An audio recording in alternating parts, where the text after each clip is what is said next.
나이다. 아멘. 하나님 말씀은 마가복음 8장입니다. 마가복음 8장 22절에서 26절까지입니다. 마가복음 8장 22절에서 26절까지 우리 같이 한 목소리로 함께 읽겠습니다. 벳세다의 이름에 사람들이 맹인 한 사람을 데리고 예수께 나와 손 대시기를 구하거늘 예수께서 맹인의 손을 붙잡으시고 마을 밖으로 데리고 나가사 눈에 침을 뱉으시며 그에게 안수하시고 무엇이 보이느냐 물으시니 쳐다보며 이르되 사람들이 보이나이다. 나무 같은 것들이 걸어가는 것을 보나이다 하거늘 이에 그 눈에 다시 안수하심에 그가 주목하여 보더니 나아서 모든 것을 밝히 보는지라. 예수께서 그 사람을 집으로 보내시며 이르시되 마을에는 들어가지 말라 하시니라. 아멘. 무엇이 보이느냐? 무엇이 보이느냐라는 제목으로 설교하려고 합니다. 벳세다에서 주님과 한 맹인의 만남에 대해서 오늘 성경은 보도하고 있습니다. 불특정 다수의 사람들입니다. 벳세다의 이름에 사람들이, 이 사람들이 누구인지는 정확하지 않습니다. 또 마찬가지로 그들이 데려온 이 맹인 한 사람도 정확하지 않습니다. 단지 여러 사람들이 그 사람의 근원도 알 수 없고 고향도 알 수 없고 그 사람의 내력도 알 수 없는, 하지만 단지 앞을 보지 못하는 맹인을 데리고 예수님께 왔습니다. 그리고 그들이 주님 앞에 나와 그 맹인을 만져주시기를 구했습니다. 지금 우리가 읽은 이 본문의 사건은 7장 31절에서 귀 먹고 말 더듬었던 사람과 대적 비교가 되어지는 사건입니다. 그 사이에 7,000명을 먹이신 사건, 그리고 바리새인들이 표적을 구한 사건, 그리고 제자들이 그 여전히 하나님의, 우리 주님의 놀라운 이적을 체험하면서도 늘 어떻게 먹고 살 것인가의 문제에서 벗어나지 못하는, 그래서 그 사건 앞뒤로 이렇게 치유 사건이 있습니다. 근데 지금 여기서 나오는 이 맹인, 그 맹인을 사람들이 만져주시기를 구하는데 그들의 요구에 대해서 주님은 그 맹인의 손을 잡고 마을 밖으로 나가십니다. 이상하죠? 그냥 고쳐달라고 했으니까 그 자리에서 고쳐주시면 될 터인데 그 사람의 손을 붙들고 마을 밖으로 인도합니다.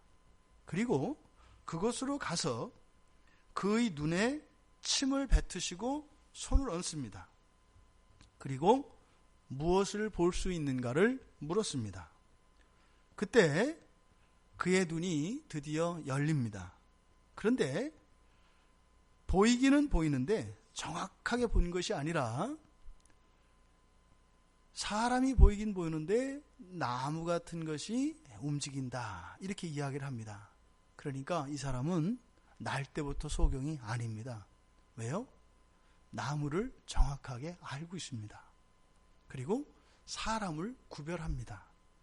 그러니까 사람이 보이긴 보이는데 흐릿하게 나무처럼 보인다, 이런 의미이겠죠. 그러니까 눈이 단번에 뜨이지 않았다는 이야기입니다. 그런데 이 맹인에게 주님이 다시 한번 또 안수를 하십니다. 그렇게 하셔서 마침내 맹인이 완전히 시력을 회복하게 되었다라고 하는 내용입니다. 그리고 그 맹인에게 주님께서 마을로 들어가지 말고 집으로 가라. 이게 사건의 전모입니다. 왜 마가는 다른 복음서에서는, 공관복음에서는 기록하지 않은 이 사건을 기록을 했을까? 마가만 이 사건을 다루고 있습니다. 그러니까 이것은 특별히 제자들에게 주님이 주시려고 하는 어떤 교훈과 관계되어 있습니다. 또 이것은 이 시대를 살아가는 오늘날 우리 그리스도인들에게도 동일한 교훈을 주시는 것입니다. 그런데 예수님이 지금 이 맹인을 고치는 사건을 보면 마치 예수님이 제자들과 함께 벳세다로 이렇게 그 마을로 들어가신 겁니다. 들어갔는데 사람들이 막 몰려와요. 그러더니 맹인 한 명을 데리고 와서 고쳐달라고 하니까 예수님이 그 맹인을 데리고 마을 밖으로 나갔어요. 그러니까 그 장면을 우리가 이렇게 떠올려 보면 마치 주님은 그 맹인을 고치러 거기에 들어가셨던 것 같아요. 그 마을로 들어가셔서 그 맹인의 손을 잡고 그 마을에서 데리고 나오시니까요. 그리고 지금 여기서 이 맹인을 고치는 사건이 좀 특이한 것은 침을 뱉는 사건은 앞에 7장에서도 동일한 사건이었었고 그렇게 했던 이유는 뭐라고요? 침 자체가 무슨 약효가 있어서 그런 것은 아니다. 이런 거를 따라서 하면 안 된단 말이죠. 예수님이 침을 뱉으셔서 했으니까 혹시 그래도 침에 무슨 성분이 있어서 그렇게 되는 것은 아닐까? 이건 아주 미신적인 것이고 그런 것이 아니다. 여기서 예수님께서 침을 뱉고 귀를 막고 혀끝에 손을 대고 안수하시고 하는 이런 행동들은 왜 그렇다고요? 그들은 하나님의 말씀을 믿음으로 진리를 진리로 받아들일 수 없기 때문에 그들이 진리를 받아들일 수 있는 그런 행동들, 그런 표적들을 사용하여서 진리의 말씀을 주는 겁니다. 왜요? 믿음을 불러일으키기 위한 것입니다. 왜 그냥 이렇게 하는 것보다 막 어떤 형식들이나 이런 걸 하면 좀 뭐가 있어 보이지 않습니까? 그런 것을 말하는 겁니다. 그래서 단순히 그 지역에 있는 이방의 땅에 있는 그 이방인들, 그들이 그 진리의 말씀 예수님을 믿을 수 있도록 하기 위한 그들의 눈높이에 맞춰주시기 위한 행동일 뿐이지 그것 자체가 무슨 의미가 있는 것은 아니다. 또 이 치유기사에서 다른 예수님의 어떤 치유 사건과 다른 것은 무엇이냐면 한 번에 안 고쳐졌습니다. 한 번 고쳤더니 한 번 안수를 했는데 어떻게 됐어요?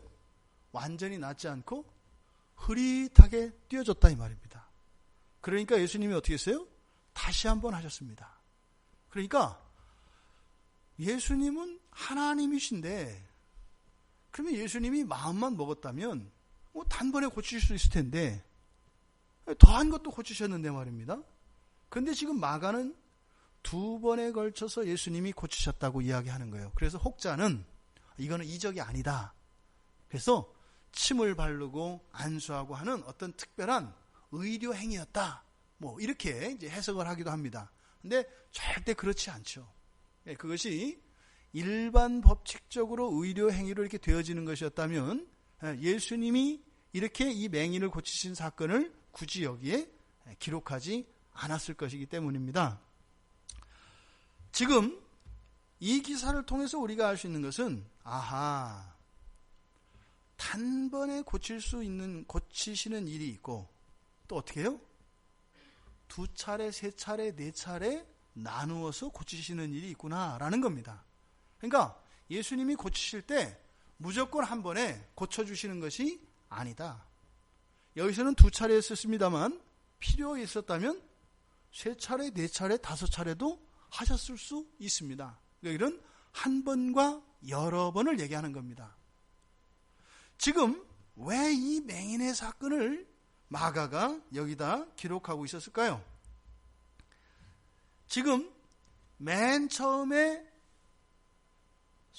사고로 인해서 시력을 잃었던 이 사람이 예수님의 눈에 침을 뱉고 안수하시니까 어쨌든 시력을 회복했습니다. 흐릿한 상태였습니다. 이게 지금 여기에서 나오고 있는 제자들의 영적인 안목의 상태입니다. 예수님이 이 제자들을 찾아가셔서 그들을 부르셨습니다. 그러니까 예수님의 제자가 됐다는 것은 구원을 받았다는 것이고요. 영원한 하나님 나라의 백성이 되었다는 겁니다. 또 예수님과 함께 생활을 하면서 예수님의 하나님 되심을 이들은 직접 경험하고 봤습니다. 빛을 봤다 이 말입니다. 그런데 바로 앞에의 사건에서 뭐예요? 여전히 떡을 걱정하고 있는 이런 제자들입니다. 그러니까요, 빛을 보긴 봤는데 그 빛으로 인해서 완전히 개안된 것은 아니고 눈이 완전히 열린 것은 아닌 이런 상태, 그러니까 이 제자들의 상태를 바로 날 때부터 소경은 아니었지만 어떠한 이유로 인해서 시력을 잃었던 이 사람을 고치는 과정을 통해서 지금 제자들의 영적인 상태를 보여주고 있다 이 말입니다. 여전히 주님의 이적을 경험하고 구원을 경험했으면서도 불구하고 그들의 눈이 띄어지지를 않아요. 그러니까 지금 여기는 세 개의 동사를 사용해서 이 맹인인 이 사람의 눈이 점점점 밝아지는 것을 세 개의 동사로 나타냅니다. 눈을 떴다, 시력을 회복했다, 그리고 선명하게 보게 되었다 라고 하는 세 개의 서로 단어를 사용하면서 점점 시력이 회복되어지면서 완전하게 또렷하게 볼 수 있는 상태로 회복되어지는 과정을 지금 여기서 그리고 있습니다. 이 말은 무엇이에요? 빛을 보게 되었다 할지라도 여전히 어떻다? 예수님의 도움이 여전히 필요하다. 언제까지? 완전히 볼 때까지는. 영적으로 우리가 완전히 보이고 완전한 이 구원이 완성될 때는 언제겠습니까? 예수님이 재림하시는 날이겠죠. 그때까지는 우리가 예수를 믿고 예수의 보혈의 능력으로 구원을 받았다 할지라도 여전히 이제는 빛이 들어와서 사물을 구별할 정도가 되긴 됐지만 죄악 가림을 완전히 할 수 있는 상태는 아니다. 이것이 이 세상을 살아가는 신자들의 상태입니다. 그리고 마지막에는 예수님께서 어떻게 하세요? 2차로, 필요하면 3차로, 필요하면 4차로 안수하셔서 그를 고치신다 이 말입니다. 반드시 고치신다는 약속입니다. 누구에게요? 제자들에게 보여주시는 거예요. 안 보이니? 내가 다시 안수할 거야. 그래도 안 보이니? 다시 안수할 거야. 안 보이니? 다시 안수할 거야. 그래서 나는 반드시 완전하게 고칠 거다라고 하는 그 약속을 지금 주고 계시는 겁니다. 제자들 못 알아듣습니다. 그 뒤에 내용들을 보면 아직도 못 알아듣습니다. 부활하시고 나서도 못 알아듣습니다. 성령이 임하고 나서야 그것을 깨닫습니다. 이제 완전하게 눈이 띄었고 시력도 회복된 그에게 예수님께서 그를 그의 집으로 돌려보내십니다. 그런데 이상한 말씀을 하세요. 당부하시는데 마을로는 들어가지 마라 그래요. 그러니까 뭐라고 하셨어요? 집으로 보내신다 그래요. 예수께서는 그 사람을 집으로 보내시며 이르시되, 그러니까 어디로 가라는 거예요? 집으로 가라는 겁니다. 그런데 그 뒤에 뭐라고 하세요? 마을에는 들어가지 말라. 그러니까요, 집으로 가는 방향과 마을로 가는 방향이 같아요? 달라요? 다른 겁니다. 다른 겁니다. 마을 너머에 집이 있다 하더라도 어떻게 하라는 거예요? 마을을 통과해서 지나가지 말고 마을을 피해서 돌아서 가라는 겁니다. 또 방향이 다르다면 마을에 가서 뭐 예수님이 나를 고쳐줬네 뭐 했네 뭐 이런 거 얘기할 필요도 없이 어디로 가라? 집으로 가라. 이렇게 예수님께서 말씀하십니다. 그런데요, 7장에 가보시면 7장 32절에 가면 이제 귀먹고 말더듬 자를 데리고 예수께서 안수하여 주기를 간구하거늘, 이 사람들이 이제 간구해서 고쳐달라고 합니다. 그랬더니 나중에 예수님께서 36절에 가면 경고하세요. 누구에게 경고하시죠? 그들에게 경고합니다. 그들이 누구예요? 기먹고 말이 어눌한 자들을 데려온 사람과 모두입니다. 모두에게 경고하시는데 뭐라고 경고하세요? 아무에게도 이르지 말라고 경고하셨어요. 그런데 지금 이 사람, 이 8장에서 이 그러니까 앞을 보지 못하는 이 맹인을 고치실 때는 또 여러 사람들이 이 맹인을 데려온 것과 앞에서 7장에서 여러 사람들이 귀먹고 말이 어눌한 사람은 데려온 정황은 같아요. 그런데 고치는 과정과 그리고 주시는 경계의 내용이 다르다 이 말입니다.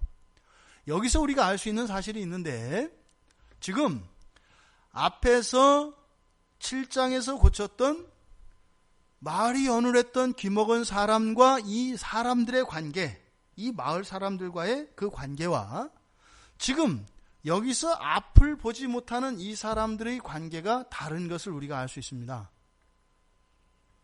이 7장에서는 어찌하였든 이 귀먹은 사람과 말이 어눌한 이 사람과 마을 사람들은 모종의 관계가 있습니다. 이웃집이든 어떤 관계가 있다 이 말입니다. 그러니까 이 사람이 병 고침 받은 것에 대해서 그 장애에서 치유되고 회복된 것에 대해서 마을 사람들에게 뭐가 되는 거예요? 똑같은 기쁨과 자랑거리가 된다 이 말입니다. 그러니까 그들 모두에게 이야기하지 말라고 하신 거예요.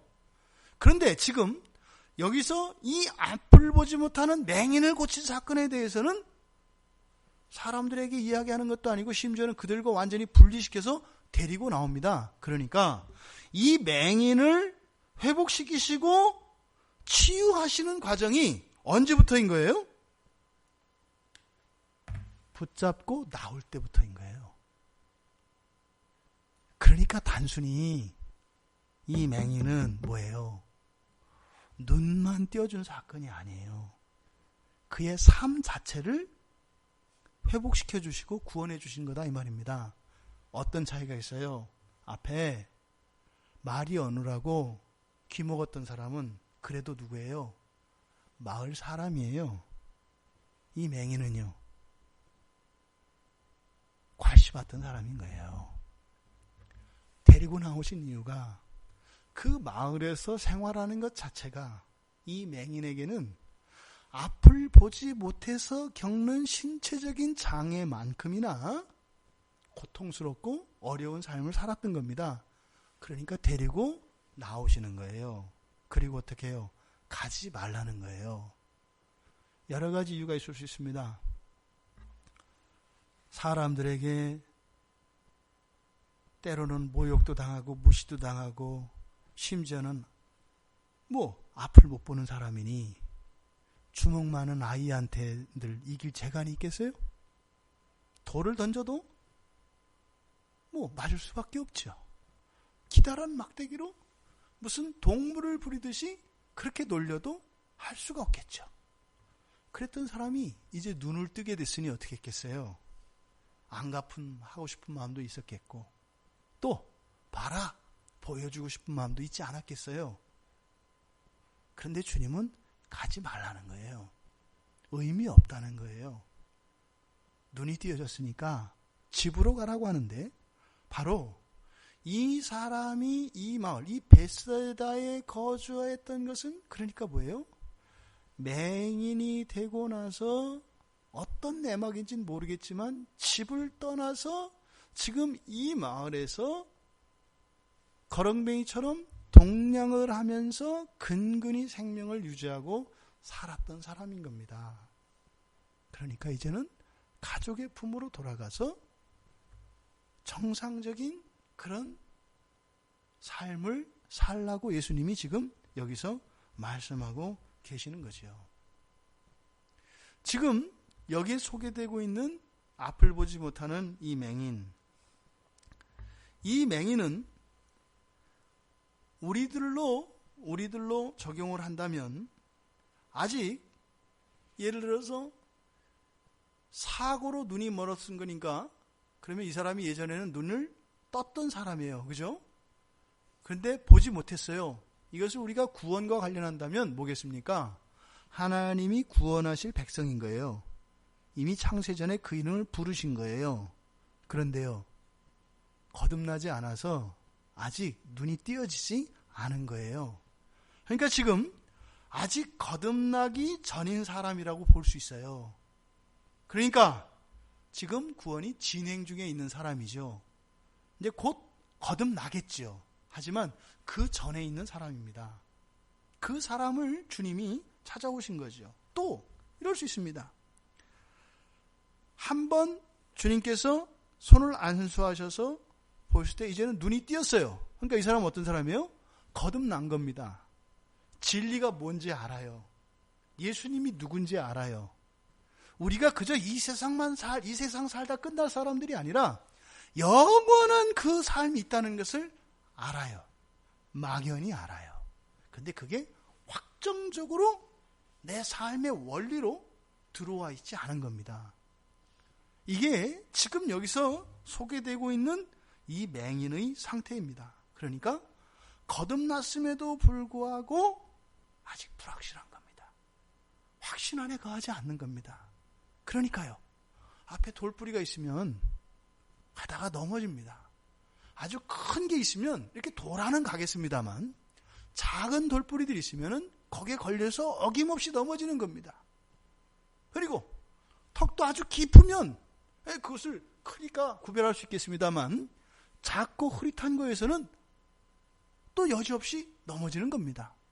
또 빛이 그래도 밝을 때에는 좀 구분할 수 있겠습니다만 해가 지고 뉘엿뉘엿 어스름한 저녁이 돼버리면은 이제는 또다시 맹인의 상태처럼 앞뒤를 분간할 수 없는 그런 일들이 일어나는 겁니다. 그러니까 주님이 한번 안수를 해주셔서 눈을 띄워주고 빛을 인식을 하긴 합니다만 아직 정확하게 인식을 못하니까 환경의 변화에 의해서 예전의 맹인인 때와 다르지 않은 그런 불편과 고충을 겪으며 살아가는 사람입니다. 이게 지금 여기서 소개되고 있는 맹인입니다.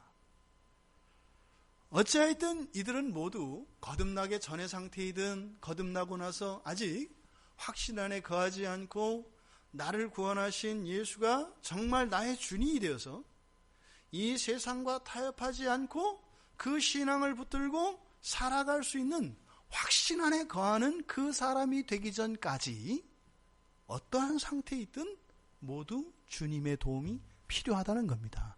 그런데 중요한 것은 뭐예요? 주님이 반드시 끝까지 도와주신다는 겁니다. 어떻게 해요? 베세다 마을로 들어오셔서 내 손을 붙잡아 끌고 나가셔서 주님께서 나를 씻어주시고 나를 고쳐주신다는 겁니다. 언제까지요? 완전히 내가 집으로 돌아갈 수 있을 때까지. 밤이 되어도 별빛을 보고 집에 찾아갈 수 있을 때까지.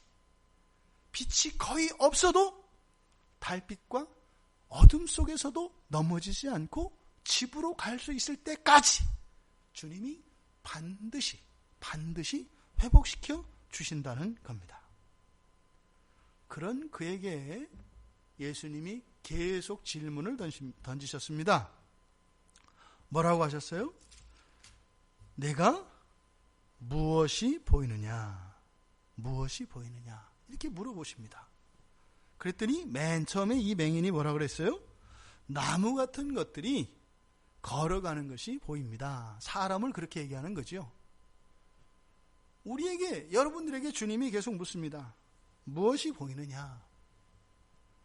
너희들이 예수를 믿고 살아가는데 거기에서 무슨 소망이 보이냐? 무슨 꿈이 있고 그 예수를 믿고 살아가는 것이 너희들에게 어떤 힘이 되고 어떤 의미가 있느냐? 이렇게 물어보는 겁니다. 그럼 뭐라고 대답했어요? 흐릿합니다. 글쎄요, 있긴 있는 것 같은데 없지는 않은데 있는 것 같습니다. 그때 주님이 나무라지 않으셨어요. 다시 손을 얹고 안수하시고 다시 물으셨습니다. 그랬더니 그가 뭐라고 했어요? 이제는 모든 것을 밝히 보게 되었다. 밝히 보게 되었다. 이것은 우리 모두에게 반드시 일어날 일인 줄 믿습니다. 그 일이 빨리 일어나기를 바랍니다. 주님이 여러분들한테 물을 때 주님 밝히 보입니다. 가야 할 길과 가지 말아야 할 길이 밝히 보입니다.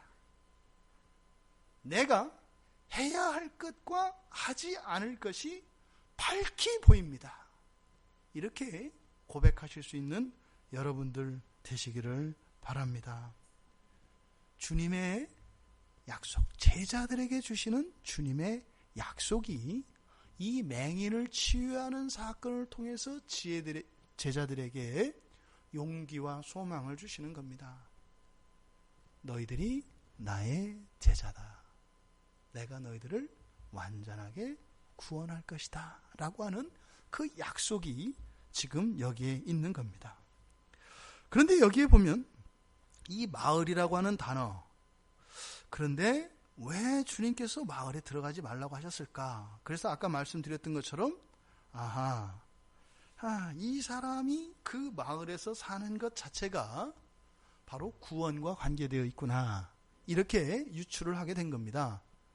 그런데 원전을 연구를 해보니까요, 이 마을이라고 한 이 단어는 신약 성경에서 복음서에만 쓰인 단어입니다. 예수님만 사용한 단어라고요, 이 마을이라고 하는 단어가. 그런데 딱 한 번 사도행전에 쓰이는데, 사도행전도 결국 누가복음의 저자인 누가가 기록한 거지 않습니까?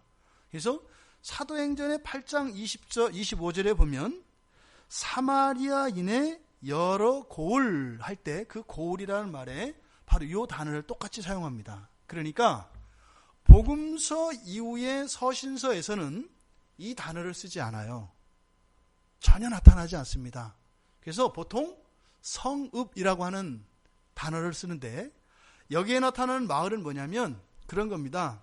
시골에 우리가 차를 타고 가다 보면 길가에 이렇게 노촌들이 있잖아요. 그죠? 이렇게 옛날 같으면 보통 도시면은 성벽으로 둘러싸여 있지 않습니까? 그런데 이렇게 바깥에 산이나 들에 몇몇 가구들이 이루어서 마을로 이루고 있는 그 시골 전원 마을, 이제 그런 개념입니다. 그런데 이 마을이라고 하는 이 의미는 성경에서 사용된 용례를 보니까 불신앙의 땅입니다. 불신앙의 땅이고요, 이방의 땅이에요. 이 이방이라고 하는 것은 성경에서 구원에서 배제되어 있는 사람으로서의 이방인을 말하는 거예요. 그러니까 우리가 일반적으로 유대인과 이방인 할 때 이방인이 아니라 불신자, 즉 하나님의 백성이 될 수 없는 자들로서의 이방인을 말한다 이 말이에요. 사마리아라고 하는 말이 그런 두 가지 뉘앙스가 있습니다. 그러니까 이 마을, 이 고을이라고 하는 의미는 그 뭐예요? 불신앙의 마을을 말해요. 그러니까 마을로 들어가지 말라는 것은 무엇이겠습니까? 불신앙의 삶으로 돌아가지 말라는 것이고, 그러면 이 사람이 맹인의 상태로 그 마을에서 살던 그 생활 있지 않습니까? 이것이 바로 불신앙의 생활인 거예요. 그 사람은 거기서 어떤 삶을 살았겠어요? 사람들에게 절대적으로 의존적인 존재였습니다. 세상에 절대적으로 매여 있었다 이 말입니다. 그리고요, 늘 불안했습니다. 그리고 사람들로부터 늘 조롱당하고 노예와 같이 그렇게 붙잡힌 인생을 살았습니다. 그게 바로 이 마을입니다. 이제 내가 눈이 띄어졌으니까 어떻게 하라는 거예요? 마을로 가지 말고 어디로 가라? 집으로 가라. 집은 이 맹인의 가족들이 있는 곳도 집이겠습니다만, 종말론적으로 보면 어디가 집이겠습니까? 하나님이 계신 데가 집이지요. 그동안 이 맹인의 삶은 그 마을에서 줄인 배를 채우기 위해서 빵 한 조각, 물 한 모금을 동냥하며 구걸하며 살았던 삶을 살았습니다. 여보시오, 지나가시는 분 한 푼 줍시오. 내가 이틀째 3일째 굶었으니까 빵 한 조각 주십시오. 먹다 남은 거라도 좋으니까 주십시오. 이렇게 끼니를 걱정하며 생명을 연명하기 위하여 살았던 삶이 바로 마을에서의 삶입니다. 그런데 집으로 가는 삶은 무엇이에요? 때로는 집으로 돌아가는 길이 그렇게 길거리에 식당들이 즐비하고 배가 고프면 사 먹을 수 있는 돈이 있거나 그러지 않습니다. 오히려 마을에 살 때보다 집으로 돌아가는 길이 훨씬 더 고되고 훨씬 더 목마를 수 있습니다. 그런데 끝이 다르지요. 마을로 돌아가면 다시 노예와 같이 세상 사람들에게 매여 있는 그런 삶을 살아야 되지만 집으로 돌아가는 길은 집에 갈 때까지는 그 여정 속에 고되고 힘들고 지친 것이 있을 겁니다. 그런데 목적지는 집이다 이 말입니다. 집에까지만 참으면, 집에까지만 그 고생을 감당하면 그 이후로는 마을에서의 삶과는 완전히 존귀한 자로서, 사랑받는 자로서, 부족한 것이 없는 자로서 살아가게 될 것이다 이 말입니다. 주님께서 여러분에게 물으십니다. 무엇이 보이냐고요? 아직 흐릿합니까? 흐릿하다고 고백하시면 됩니다. 그러면 주님께서 다시 안수해 주실 것입니다. 그리고 또 물으시겠죠. 무엇이 보이느냐? 고백하면 됩니다. 보이지 않습니다라고요. 그러면 여기선 2번이었지만 200번, 2000번, 2만 번도 반드시 고쳐주실 것입니다. 여러분들이 주님 앞에 있기 때문이에요. 그러니까 여러분들이 염려해야 될 것은 없습니다. 주님을 믿고 지금 주님께서 제자들에게 주시는 이 약속을 나에게 주신 것으로 믿고 조급해하지 말고 심지어 2번, 3번, 4번으로 늦추는 그것도 분명히 하나님의 선이 목적입니다. 왜 2번 만에 고치셨는지, 왜 20번 만에 고치셨는지 반드시 알게 될 겁니다. 아, 주님, 단번에 고치지 않고 2번에 고쳐주셔서 감사합니다라고 하는 고백을 이 맹인은 반드시 하게 되어 있습니다. 반드시 하게 되어 있습니다. 절대로 주님이 늦추시는 것은 우리에게 복을 늦추시거나 이런 것이 아니라 항상 최상의 복을 주기 위하여 가장 옳은 길로 가장 효과적인 것으로 주님은 우리를 대접해 주시기 때문입니다. 주님이 무엇이 보이느냐 물으셨을 때 보이십니까? 집으로 가는 인생을 사시길 바랍니다. 마을로 돌아가지 마시고 집을 향해 살아가는 인생이 되시기를 바랍니다. 두려워하지 마십시오. 집으로 가는 길은 주님이 인도하시고 주님이 함께 하실 겁니다. 눈을 뜨게 하신 주님이 그 여행길에서 도와주지 않으시겠어요? 성경에 나타나는 하나님의 성품은 신실한 분입니다. 신실한 분입니다. 단 한 번도 배반하지 않으시고 단 한 번도 하나님의 사랑과 도움의 손길을 늦추거나 연기하지 않습니다. 집으로 가는 인생을 사시기 바랍니다. 명심해야 할 것은 집으로 가는 길이 그리 녹록하지는 않다. 하지만 집으로 가는 여정 속에서 겪게 될 많은 어려움과 이러한 고충들을 통해서 더 큰 하나님의 은혜와 사랑을 경험하게 될 것이다라는 겁니다. 집으로 가는 길이 험난하고 고될수록 하나님과 더 견고하고 깊은 사랑을 여러분들은 누리게 될 겁니다. 실제 여러분 삶 속에 그러지 않으세요? 그냥 좋게만 지냈던 사람들보다 아주 어려운 시기를 함께 지내면 달라집니다. 그러니까 남성들이 뭐 군대를 같이 갔다 왔다거나 아니면은 뭐 우리 산악인들이 에베레스트 산 등정을 같이 했다거나 이러면은요, 뭐 가족 이상으로 이렇게 묶이는 겁니다. 그러니까 그리스도인들의 삶 속에서 오는 고난과 이런 것들은 어렵습니다. 하지만 그것을 인하여 하나님과 더욱 견고한 사랑의 관계를 맺을 수 있기 때문에, 그래서요, 고난이 주의 윤례를 알게 되므로 우리에게 유익이라고 이야기를 하는 겁니다. 고난이 없으면 없어서 좋습니다.